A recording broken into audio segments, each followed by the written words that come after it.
Hey guys, my name is Ceres, and in this video today we're going to discover how forgiveness is your true path to freedom. So, forgiveness, there's a lot of different things that come up when we think about forgiveness. There could be a lot of emotional chains that kind of tie you back to the past that can be linked to forgiveness. So, for example, are you feel on edge? Do you feel a little upset about the minor things in life? It could be just talking to someone and they say something and it just sets you off on a different, um, takes you back to a different time that you don't want to be in. Um, Anything that triggers you a lot of times can lean back to some sort of unforgiveness in your heart towards a person, towards an emotion, towards an event or situation. And there's true freedom, and you can create more space when you learn to forgive yourself and forgive others. In the Bible, Jesus talks a lot about how many times do we forgive people. One of his disciples were asking him that when he had a lot of unforgiveness, bitterness, resentment, just a lot of negative thinking in his heart and in his mind.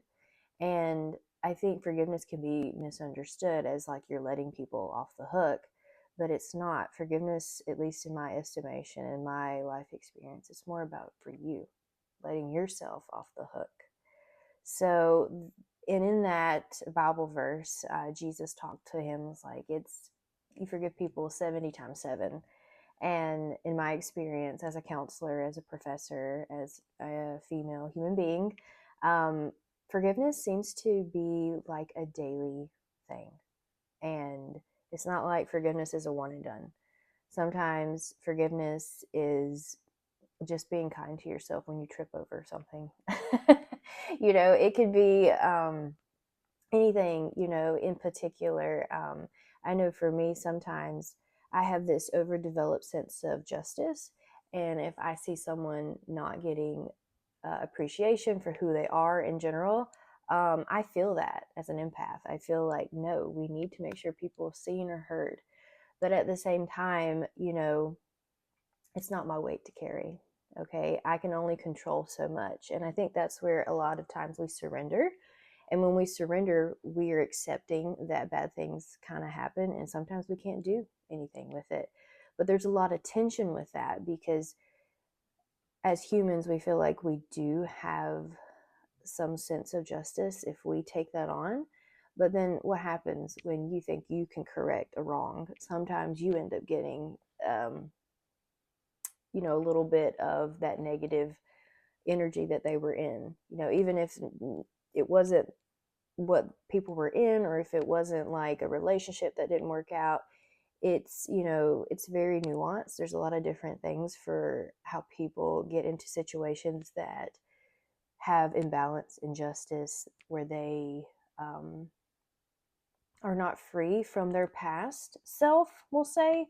And a lot of times when you stay in that energy of holding account or record of right and wrong, it can keep you tied in the past, and you can actually be in your head replaying old events, replaying old conversations, and that's where the defensiveness comes in. That's where feeling triggered comes in, and it can feel extremely exhausting, like you're stuck, you're in a loop constantly.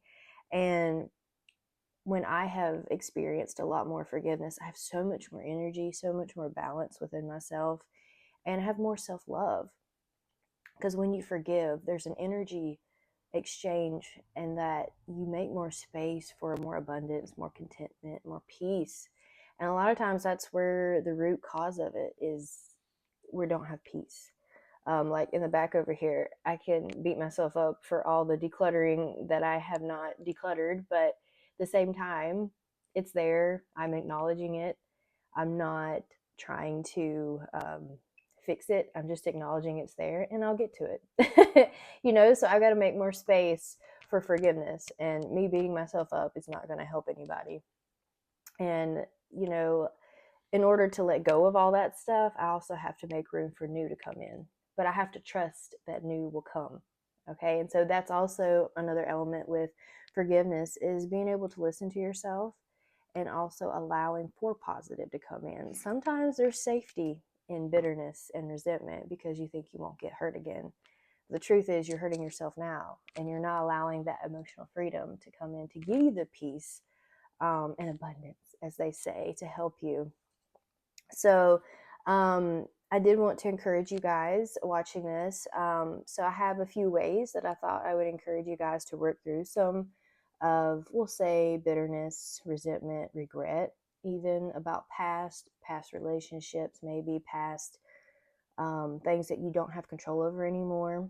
Um, Forgiveness is a way to honor and love yourself. It's a courageous act of self love. Okay. So, a simple way that you can try to work through forgiveness is writing a letter to your past self or a person or event, and consciously allow those feelings to be there. Be with them. Don't try to justify it or reasoning it out. Forgiveness is all in the heart, it's not up here. And if you're anything like me, sometimes it's fun to intellectualize your emotions, but emotions need to be felt. They don't need to be analyzed. So that can help you. And a lot of times that's where the mindset shift can come in. Realizing what is out of your control, what is within your control. You know, you can't control people. You can't control sometimes when the emotions come up, but you can control how you respond and release them. Okay.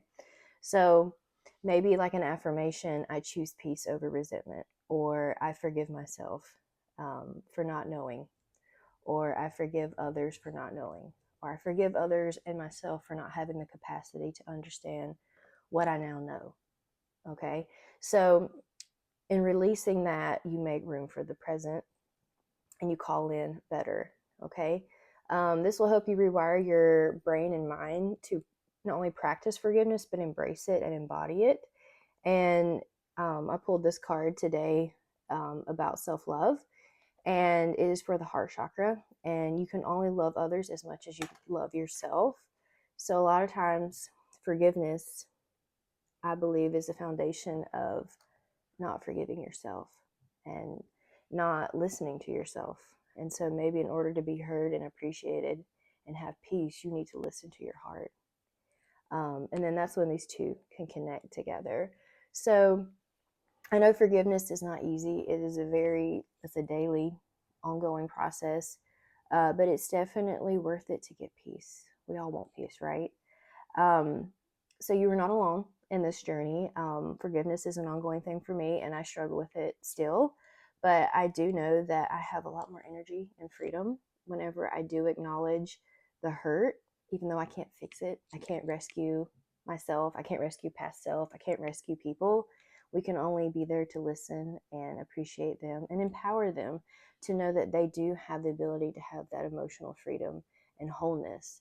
And that's what I enjoy doing. I enjoy helping guiding people to find their emotional freedom and own their authentic voice, and then also um, help them embrace who they truly are, you know. And so if this video resonated with you, I would love for you to leave a comment about maybe one way that you can step into forgiveness today.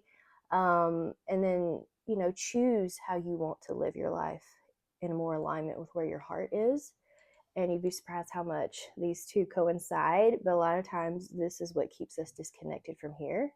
And so that's all I have to say. Thank you for watching. Yeah, true freedom comes through forgiveness, and then just honoring, you know, honoring your hurt, honoring like the injustice that you've have experienced or others have experienced, but don't dwell on it. Don't let it stay there. So I encourage you to take a step today into your true, authentic self and in your power. And I encourage you to just sit with yourself. Again, if you like this video, comment or let me know what you're working on right now to find that freedom. Hope you guys have a good one. See you in the next one.